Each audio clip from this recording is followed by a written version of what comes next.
Selalu ada jawaban, selalu ada pertolongan di rumah Tuhan. Gereja JCC Cijantung menyambut Anda. Ingat selalu bahwa Tuhan Yesus Juru Selamat kita dan masuk ke dalam hati kita sehingga kita menerima keselamatan. Selamat mendengarkan dan menjadi berkat. Baik, kita masuk ke dalam firman Tuhan tentang kerajaan Allah seri yang kedua, Kingdom of God.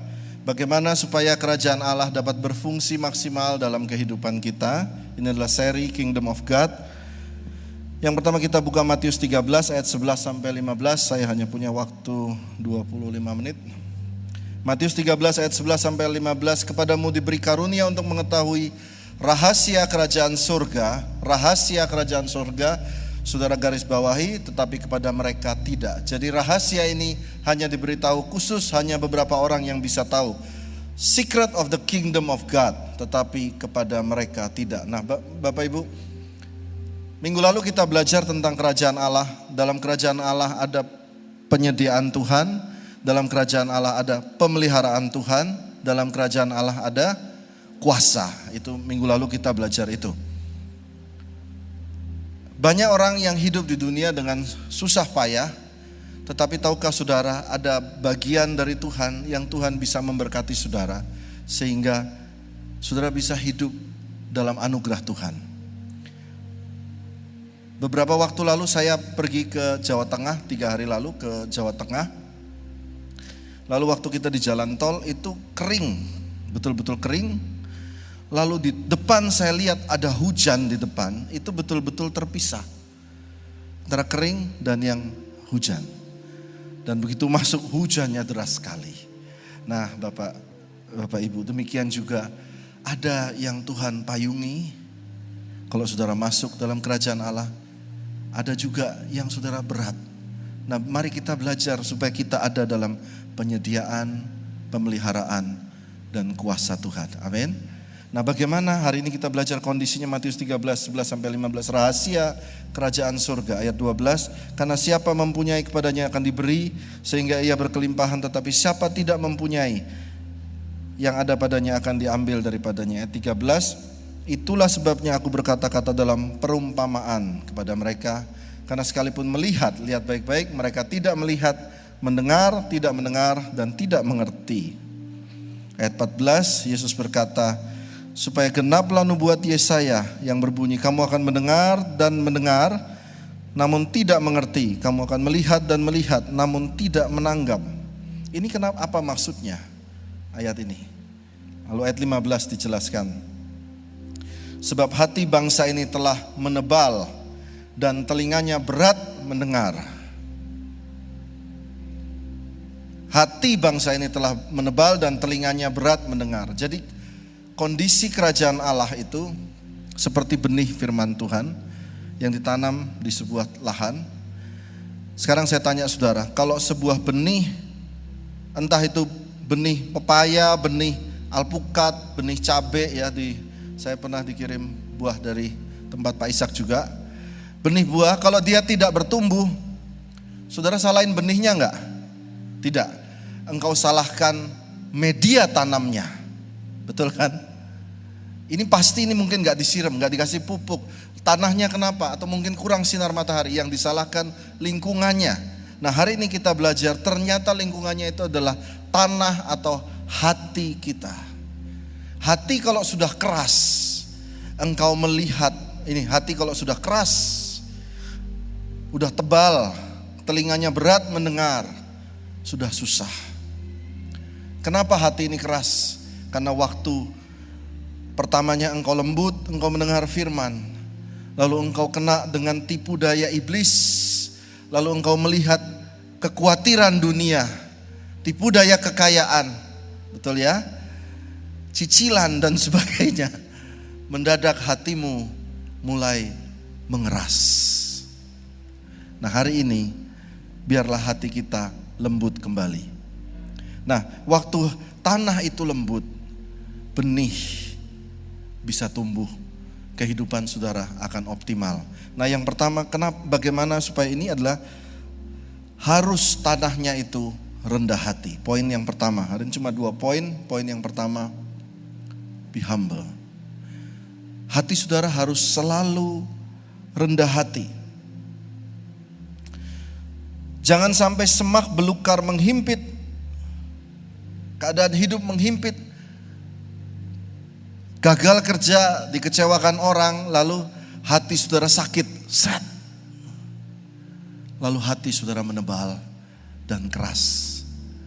Nah, hal-hal seperti ini susah untuk benih firman Tuhan tumbuh kembali. Harus tetap rendah hati. Mari kita lihat Yesaya 57 ayat 15. Yesaya 57 ayat 15. Sebab beginilah firman yang maha tinggi, yang maha mulia, dan selamanya yang maha kudus. Lihat baik-baik saudara baca.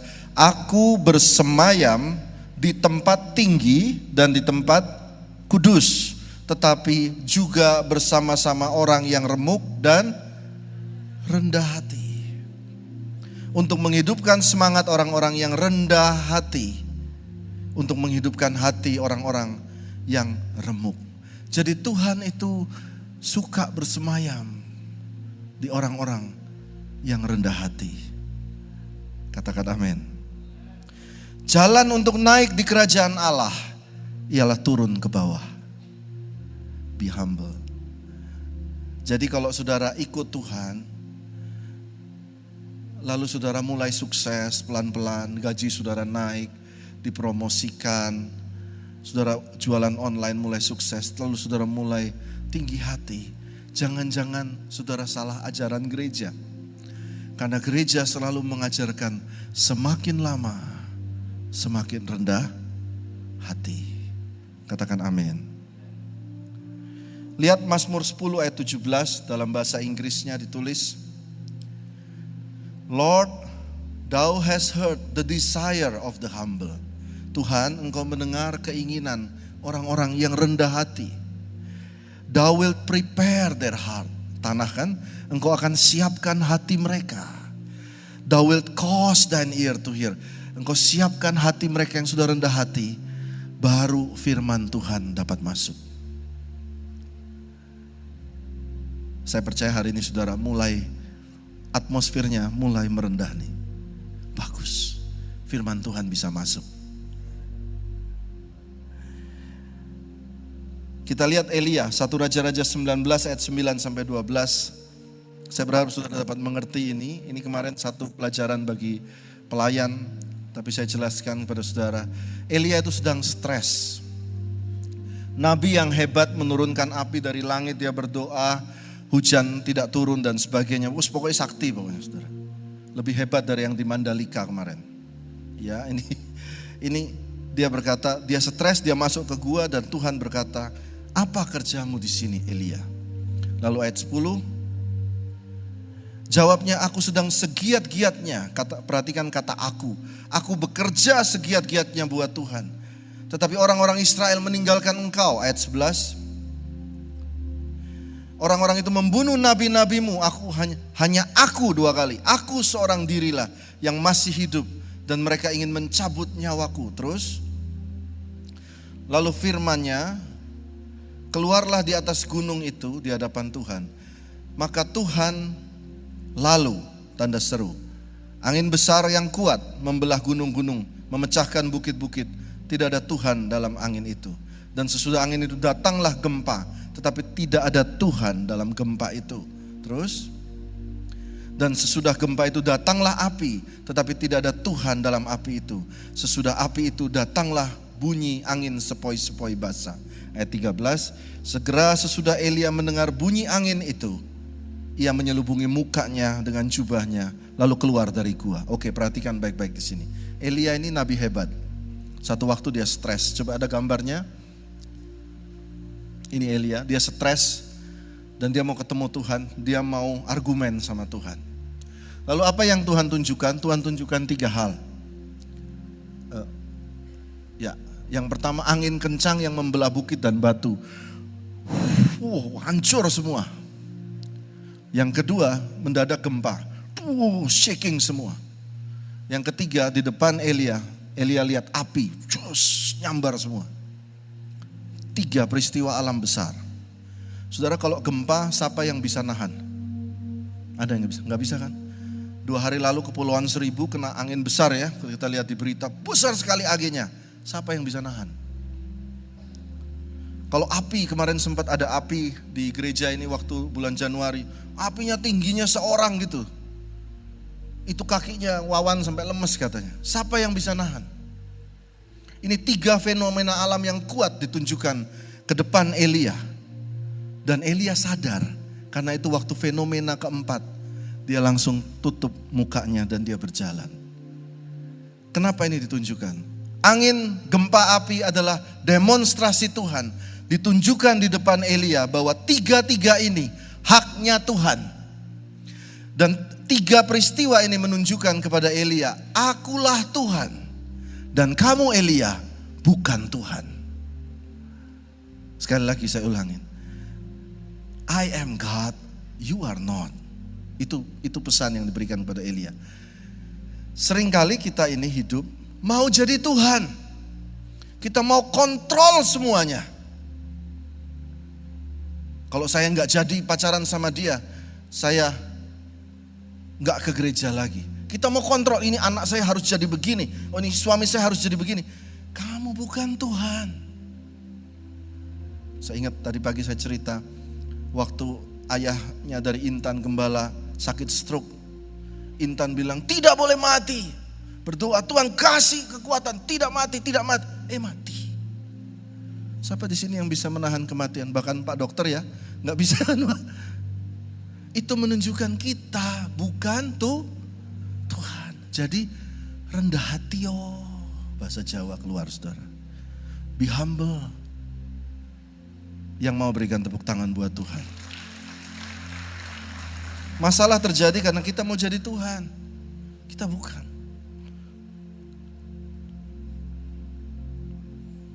Yang kedua, poin yang kedua. Poin yang kedua, be small in God. Yang pertama be humble, yang kedua be small in God. Kalau engkau mau menjadi kecil dalam kerajaan Allah, maka tanah hatimu siap untuk benih kerajaan Allah. Be small in God. Lihat ayatnya tadi mana ya? Matius 11 ayat 25.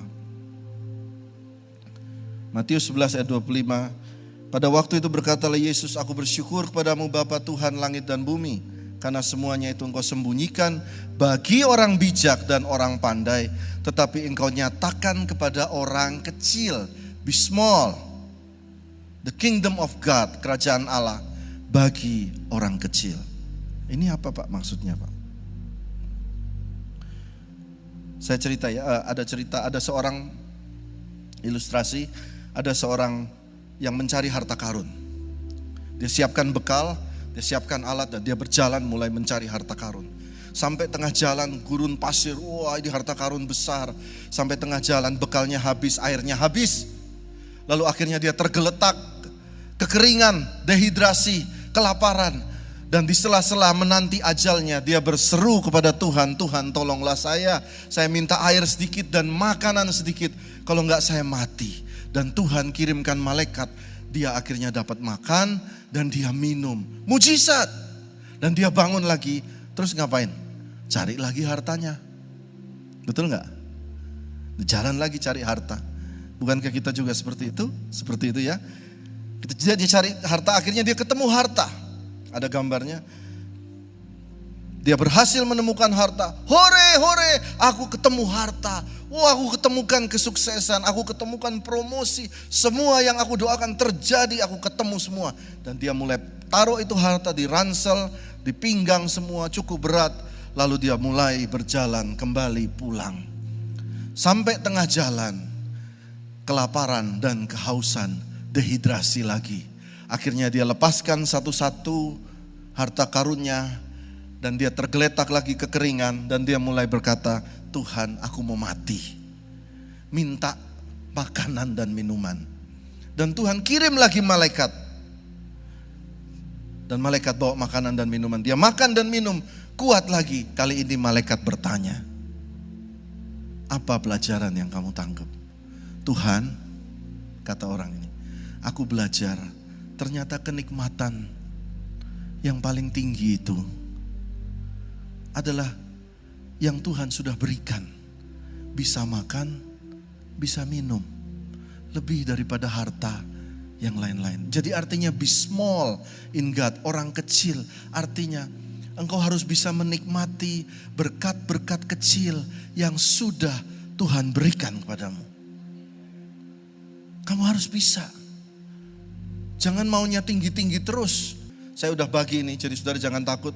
Firman yang sama ini saya juga bagi di Sunday School. Saudara mau kan anak-anak saudara diajar jangan seperti itu? Betul gak? Yang setuju boleh tepuk tangan. Ya. Oh, orang tua semangat semua. Betul, ngawur itu. Karena kebanyakan lihat sosmed. Mungkin lihat anaknya Raffi Ahmad, Nagita. Wah, sultan, anak sultan. Liburan di Bali, surfing. Lalu lihat ayahnya tukang ngepek barang. Dia bilang, ayah kok miskin. Tidak menghargai hal kecil yang Tuhan taruh. Betul gak saudara? Saya tanya saudara, bukankah cerita ini akan berbeda? Kalau ceritanya anak kecil itu ikut membantu bapaknya packing. Dia bantu bapaknya packing. Dia semangat. Dia bilang, Papa, I will help you. Aku akan bantu kamu. Mungkin ceritanya besok dapat bonus dari bosnya. Betul gak? Berbahagia dengan hal-hal kecil. Jangan lupa habis ibadah kasih saya makanan dan minuman. Haleluya. Jangan lupa saudara hari Minggu sama keluarga makan minum bersyukur gandeng tangan terima kasih Tuhan. For the blessing you have give us. Masih tidur bisa ada atap bersyukur. Yang mau bersyukur kasih tepuk tangan paling meriah. Itu rahasia kerajaan surga. Karena sama ngejar yang tinggi terus. Lama-lama stres. Saya lanjutkan. Tambah lama engkau dalam kerajaan Allah, hatimu ini tambah rendah hati. Jadi orang tanya, tanda kedewasaan rohani apa Pak? Tanda kedewasaan rohani adalah orang itu tambah lama tambah rendah hati. Kita lihat gambar ini Paulus. Wih, ada foto aku. Kaget. Ya, ini adalah Paulus, saudara tahu Paulus? Coba katakan Paulus ya. Sekarang jarang orang baca Alkitab, hanya lihat handphone ya. Paulus adalah rasul, ini bukan nabi, rasul, katakan rasul. Apostel.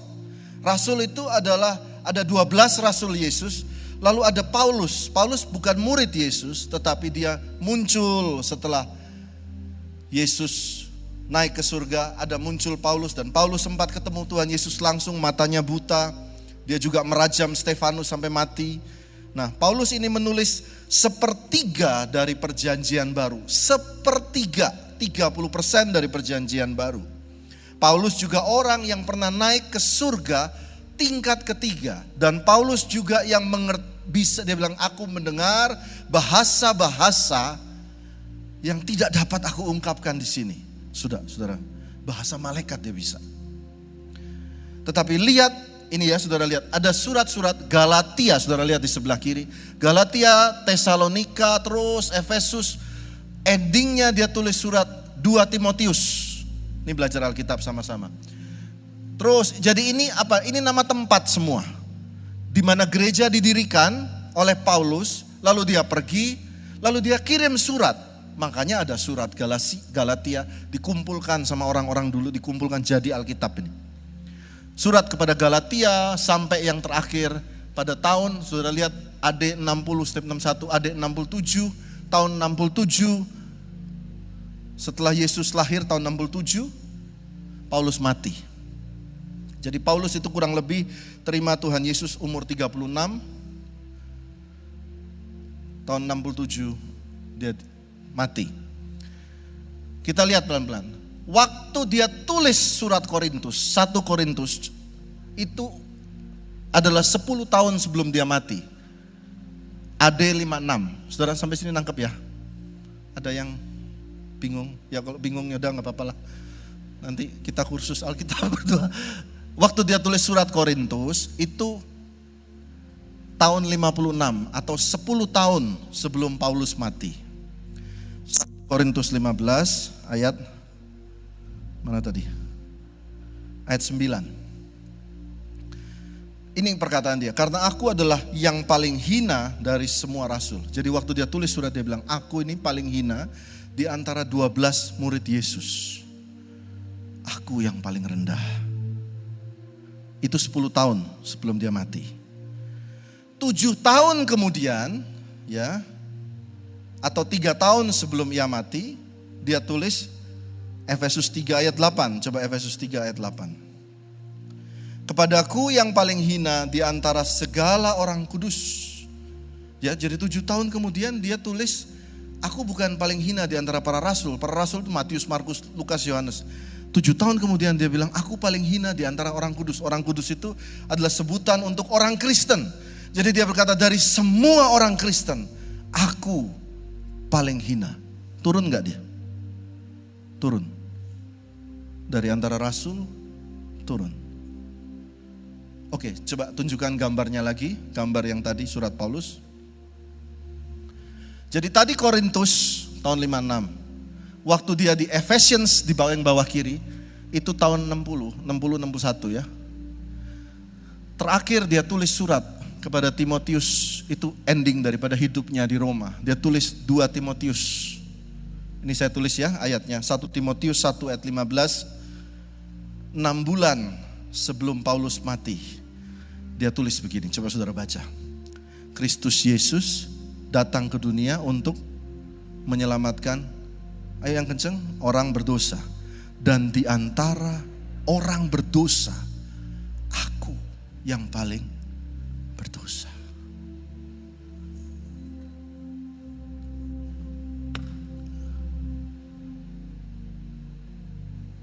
Jadi kalau saudara ikut Tuhan, belajar Alkitab, terus engkau terkenal sombong, jangan-jangan salah Alkitab. Salah Alkitab yang kamu pelajari. Tambah belajar, tambah rendah hati. Amin.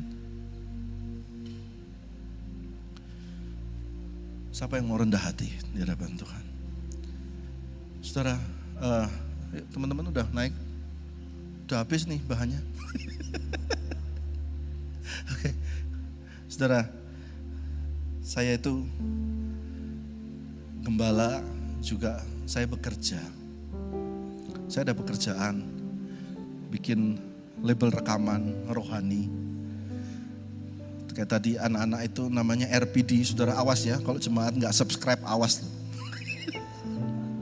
Subscribe harus komen saudara. Kalau dapat pendapatan dari YouTube, ya itulah pendapatan saya. Nah, gak besar. Lagu-lagu rohani itu gak sampai gede-gede banget. Jadi saya sama Marsha jualan nasi ayam. Ini promosi nih saudara ya. Promosi atau curhat. Anyway, saya cerita aja. Saya punya anak, ini Joy, coba Joy sini Joy.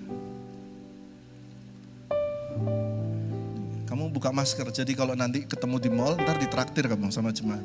Buka masker dulu. Oke. Dia ini waktu pandemi, COVID, kan sekolah harus online semua, betul kan? Saudara, kira-kira kalau melayani Tuhan, bayar uang sekolah itu pakai haleluya apa pakai uang? Sama loh, saya juga. Oh, kita kerajaan Allah tapi beda. Sama pakai uang. Karena COVID itu di rumah aja. Jadi kita minta supaya sekolah turunkan dong harganya. Betul kan?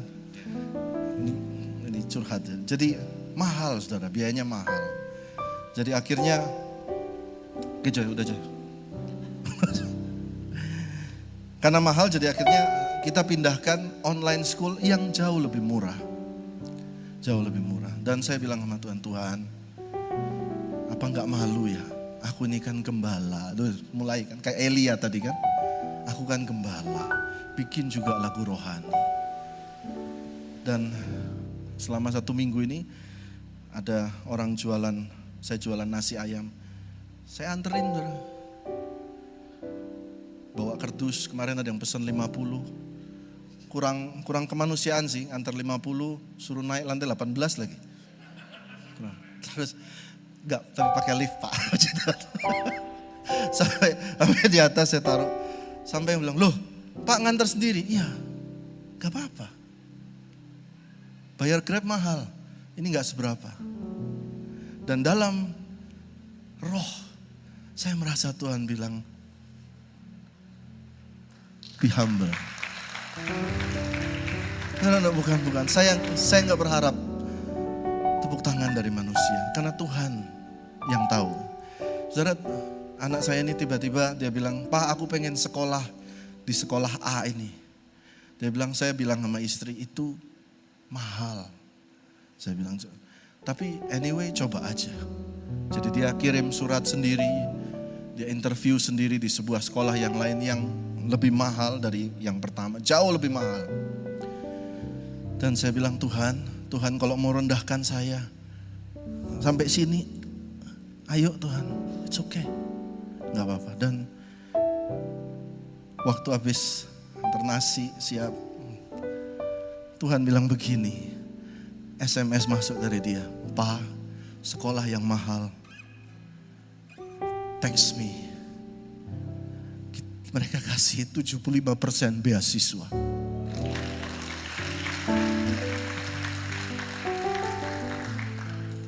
Anak saya bilang, ayo kita makan wagyu Pak. Aku bilang, oh enggak, wagyu udah tutup. Saya bilang gitu. Saudara, humble. Kalau Tuhan sedang bawa saudara rendah, terima aja. Jangan malah gini, nanti tambah lama prosesnya. Capek nanti kamu. Terima aja. Pak, saya miskin, terima aja. Yang penting kamu lakukan yang terbaik yang kamu bisa. Berikan tepuk tangan buat Tuhan Yesus. Haleluya. Saudara terima berkat Tuhan, angkat kedua tangan. Tuhan memberkati engkau dan melindungi engkau. Tuhan menyinari engkau dengan wajahnya dan memberi engkau kasih karunia. Tuhan menghadapkan wajahnya kepadamu dan memberi engkau damai sejahtera. Semua yang terima berkat sama-sama katakan amin. Berikan tepuk tangan buat Tuhan Yesus.